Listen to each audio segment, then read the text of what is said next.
साहब जी, मेरे सभी भाइयों बहनों बेटा बेटी माता पिता को भक्तमती की सत साहब जी।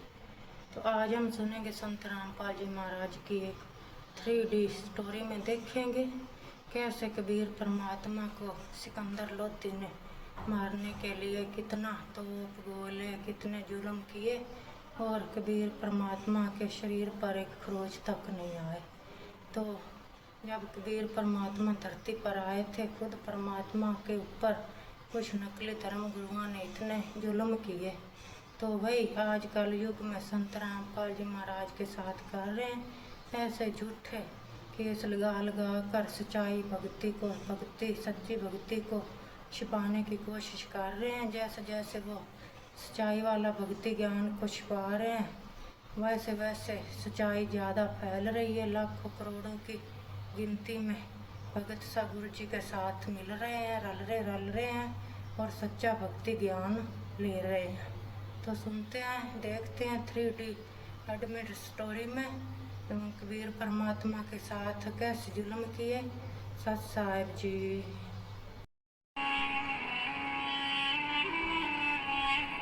जब से ये कबीर नाम की बला आई है, मेरा तो जीना ही दुश्वार हो गया है। इतनी कोशिशें कर ली इसे मारने की, आखिर ये मरता क्यों नहीं? ये बात है उस समय की जब हिंदू और मुस्लिम दोनों धर्मों के काजी, मौलवी और पंडित कबीर परमात्मा को नदी में डुबाकर मारने की नाकाम कोशिश करते हैं। अरे इसकी बातें तो सारी सच है। ऐसे तो ये हमारी दुकानें बंद करवा देगा। आखिर इस कबीर को गीता जी के श्लोक कैसे याद है? ये तो अनपढ़ जुलाहा है।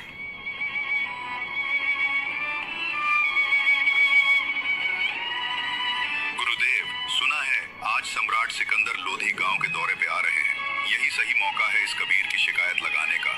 अब की बार राजा से कहकर इसे नदी में मरवा देंगे। सिकंदर लोधी, जो कि उस समय पूरे भारत के शासक थे, वे दौरे पर जाते रहते अपने से निजी शासकों को देखने की क्या वो सही से कामकाज संभाल रहे हैं। ऐसे ही एक दिन राजा दौरे पर आता है और उधर सभी पंडित मौलवियों का दौर लग जाता है। वो राजा से कहते हैं, महाराज, अगर कबीर जैसा व्यक्ति हमारे यहाँ रहा तो गांव के बच्चों पर गलत असर पड़ेगा। वो ना तो धर्मों की इज्जत करना जानता है और ना ही साधु संतों की और लोगों को शास्त्रों का ज्ञान उल्टा सीधा करके सुनाता है। हमारी समस्या का समाधान करे राजा। महात्मा, आपको जरूर कोई गलत फहमी हुई होगी।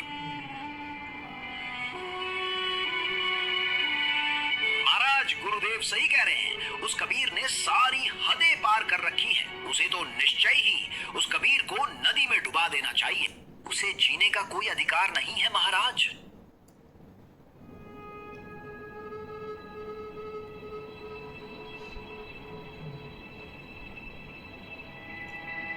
आइए सेक तक कीजिए, कैसे आना हुआ?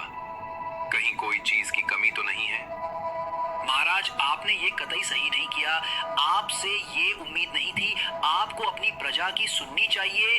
आप कैसे राजा हैं? वो सही ही तो कह रहे थे। उस कबीर जैसे व्यक्ति को जीने का कोई अधिकार नहीं है। उसे तो मर ही जाना चाहिए। राजा मान बड़ाई में आ जाता है और स्वयं ही कबीर परमात्मा को बंदी बनाने निकल जाता है। राजा स्वयं अपने हाथों से कबीर साहब को हथकड़ी लगाता है, सिर्फ जनता में नंबर बनाने के लिए कि कहीं जनता मेरी विरोधी ना हो जाए।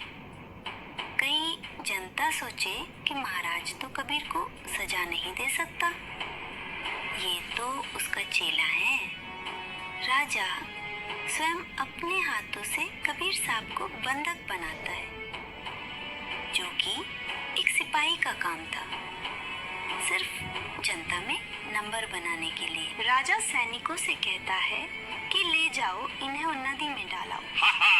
चलो सैनिकों, बहुत हो गया इस कबीर का। चलो इसे लेके। राजा मान बड़ाई के चलते ये तब भूल गया कि जब उसे भयानक जलन का रोग हुआ था तो कोई वैद्य, मौलवी, पंडित कोई राजा को ठीक नहीं कर पाया था।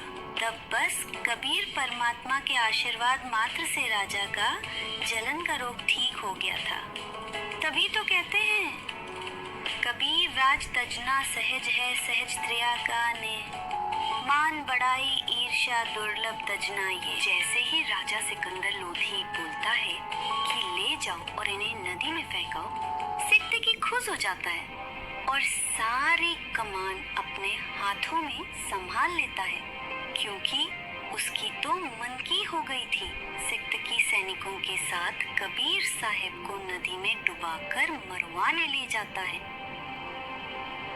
इस कबीर को पत्थर बांध दो और इसे नाव में ले जाकर नाव से फेंक देना। पत्थरों के वजन से ये डूब जाएगा। समझे मेरी बात सैनिकों? आप कतई चिंता ना करें पीर जी, मैं अभी जाता हूँ और इस कबीर को अभी पत्थरों से बांध के नौका से फेंक दूंगा। सैनिक कबीर परमात्मा को पत्थरों से बांध देते हैं और उन्हें नौका से नदी के बीच में छोड़ आते हैं।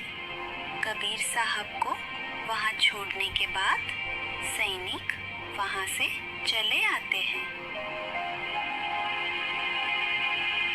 सेक्तकी राजा से कहता है, क्यों महाराज, पता चल गया ना, ये कोई अल्लाह वल्ला नहीं है, बस एक जादूगर है। अब देखना कैसे इससे बंधे हुए पत्थर इसे नीचे खींचते हैं। जैसे ही पत्थरों का वजन बढ़ेगा, ये कबीर को ले डूबेंगे। कबीर परमात्मा से बंधे हुए पत्थर अपने आप खुल जाते हैं और जहां राजा नदी किनारे खड़ा था, वही एक पत्थर का बड़ा टुकड़ा सीधा चलते हुए आता है और किनारे पे धड़ाम से टकराता है। राजा दूर जाके गिरता है मान बड़ाई में। राजा इतना अंधा हो चुका था कि ये भी सोच नहीं सका कि एक पत्थर ऐसे कैसे आ सकता है। यहाँ खड़े खड़े मेरा मुंह क्या देख रहे हो? जाओ और जाके इस कबीर को पत्थर फेंक फेंक के मारो। कबीर साहब नदी के बीच में थे। सभी लोग जब भी कबीर परमात्मा पर पत्थर फेंकते, वो तो बस कुछ फेंक जाकर नदी में गबाग हो जाते। अरे तीर चलाओ, गोलियां चलाओ, पत्थर वहां तक नहीं पहुंच रहे हैं। सभी लोगों ने देखा कि पत्थर तो वो तक पहुंच ही नहीं रहे हैं, तो सभी बंदूक तीर कमान ले आते हैं। कबीर परमात्मा जल पर ऐसे बैठे हैं जैसे जमीन पर बैठे हों। वो कबीर साहिब पे खूब बंदूक की गोलियां व तीर चलाते हैं, लेकिन सभी तीर और गोलियां कबीर परमात्मा के निकट से निकल जाती। उन्होंने देखा कि तीर और गोलियां तो कबीर साहिब को छू तक नहीं पा रही। तभी सेक्तकी सैनिकों से कहता है, सैनिकों जाओ जाकर तोफ लेकर आओ, मैं भी तो देखूं इस जुलाहे की जादूगरी कब तक मेरे सामने टिकती है।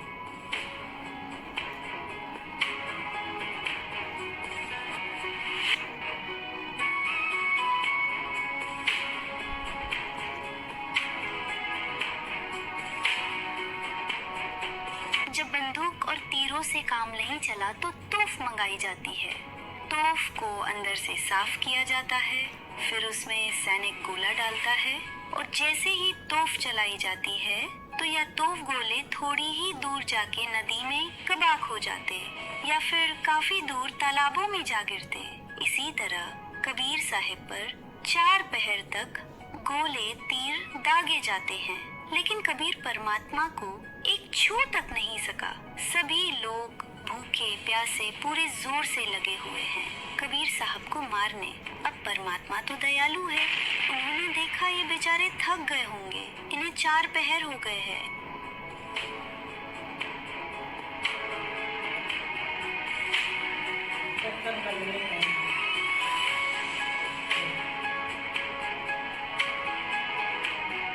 चार पहर तक लगातार कबीर परमात्मा पर गोले दागे जा रहे हैं।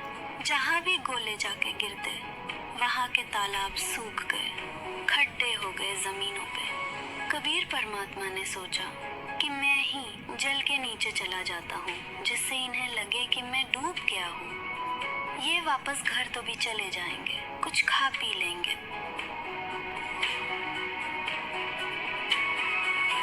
मैं अपने बच्चों को तत्व ज्ञान समझाता हूँ और ये मुझे और इस तत्व ज्ञान को ना समझकर मुझे ही मारने आते हैं।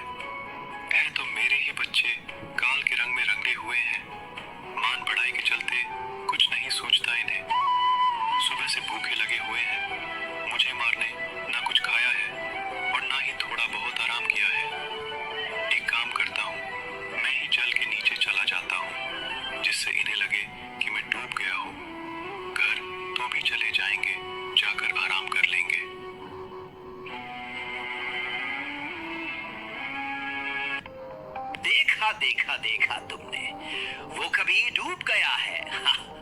मर गया जुलाहा। महाराज देखा तुमने, उस कबीर को तो खेल ही खत्म हो गया है, अब नहीं बच पाएगा। वो नदी में काफी नीचे डूब गया है। अब तो नीचे मिट्टी कीचड़ में दब जाएगा, फिर नहीं निकल पाएगा बाहर। मुझे तो इतनी हंसी आ रही है उस जुलाहे पर। और परमेश्वर कबीर जी ने किसी को बददुआ नहीं दी, ना तो वो सारे 1 मिनट में नामो निशान नहीं पाता उनका, क्योंकि वो किसको श्राप दे और किसको बददुआ दे, अपने बालकों को कभी बददुआ दी नहीं जा सकती माता पिता पे। ये सच मान लो, चाहे ऊपर ले मनते गाड़ी भी दे दे कोई, लेकिन जब दुखी होगा, जब रोना आया करे उसने, तो ऐसे ही उन्हें हमारे दुख का पता है कि भांग पी कर मेरा पीछे पड़ रहे और अपनी समर्थता दिखानी थी। भगवान अगर आम व्यक्ति होता, संत होता, तो मर जाता दरिया में इतना कुछ करने के बाद, और फिर भी न्योके नहीं हो रहे, और फिर भी आंख ना खुली। मरा नहीं, सारे तो अटकल अपना ली सारे तरीके, तो फिर भी ना माना ये दाड़क दुल्हा भगवान है, क्योंकि दुल्हा उसमें था ना, गरीब था। और ये राजा होता रामकृष्ण ने रापा मान लिए, 5-4 घट दिए, 2-4 मार दिए, अरे आप भगवान सिद्ध हो गए। ये तो 2 लठ मार के किशन बना लिया, यहाँ की तो नियम यहाँ पर है। और ऐसे भगवान सिद्ध होना, ये है समर्थता का खेल। देखियो कबीर साहब को परमात्मा सिद्ध करना, क्योंकि परमात्मा थे ही। अब दास को वो दया बख्शी, वो अपनी सारे लक्षण बताए। आज के जमाने में कबीर साहब को परमात्मा सिद्ध करना बालकों का खेल नहीं, और यूं ही हो गया, क्योंकि समृद्ध थी, सच्चाई थी। सिला दरी जब नावे में बंदी गले कबीर, गरीब दास फंद टूटे कर ना डूबे जल नीर। परमात्मा के गले में पत्थर बांध दिया, और वो जब गंगा में डाले तो वो पत्थर टूट गया। गले से मालिक बैठ के नौके जल के ऊपर दोबारा, और वो पत्थर जो था वहां से चलकर समुद्र इसको ऊपर, जल के ऊपर से चलकर वो पत्थर की शिला जहाँ सिकंदर लोधी खड़ा था उसकी तरफ आई, नोक ठाती जैसे नौका चला कर झंझन वाली, और आके उसका धड़ाम जैसी लगी किनारे पे। सिकंदर 10 कदम पीछे गया, और फिर भी ना समझ में आई, पत्थर तरीका आवे। और भगवान ये डूबे नहीं, तो और क्या क्या जुल्म किया इन्होंने। शिला चली सा ओरे को देखत का ख्याले, गरीबदास कबीर का आसन अदर हमाल। मालिक तो दरिया पर बैठे हैं जल के ऊपर, और वो पत्थर जो गढ़ में बांध रखा था वो टूट के मालिक के गल से और पानी के ऊपर से सिकंदर लोधी सा की ओर भागी आई। फिर कहते हैं गुस्से में आकर बोले तीर मारो, बाण गोली मारो इसके। तीर बाण गोली चला ये तोप रख लो सोरे, तोप। गरीबदास उस नदी के एक गई नहीं और। जिसको तुम जुलाहा कहते हो, जिसको आप एक कवि मानकर उसकी फाइल को बंद किए बैठे हो, उसकी महिमा आदरणीय गरीबदास साहिब जी आंखों देखी, और उनके द्वारा प्राप्त दृष्टि से तुलसीदास जी की तरह यथार्थ करे। कहते हैं तीर बाण गोली चलाए और तोप रख लो शोर। गरीबदास उस दुल्हदी के यानी उस दानक के दुल्हे के एक गई नहीं और, उसकी ओर एक भी नहीं गई गोली। उड़े फिस इधर फिर आकाश में हो जा, खूब निशाना सान नौकर जुनू जा। अब क्या बताते हैं, अदर धार गोले बह ये जल के बीच गबाक। गरीबदास उस जुलती पर शस्त्र छूट लाख, यानी लाखों लोग, सेना भी आ गिर, सब पुलिस भी आ गिर, आम व्यक्ति भी जो दुश्मन थे वो ले आए, तीर का काट के कोई गोली मारे। अधर जैसे तोप रख ले सब चले ये तीर बाण कमाने। गरीबदास उस जुलहदी पर, वह जुलहदी जल पर रहे अमान। अधर धार अपार गति जल पर लगी समाधि। गरीबदास नित ब्रह्म पद ये खेले आज अनाज। जुल्म हुआ डूबा नहीं ये शस्त्र लगे न बाण। गरीबदास अब कौन गति कैसे लीजे प्राण। लगी समाधि अगाध में बिचरे काशी गंगे। गरीबदास की लोल सरिये छू है चरण तरंगे। चार पैर गोले बगे ये धमकी मुल्क मदान। गरीबदास पोखर सूखे वो रहे कबीर अमान।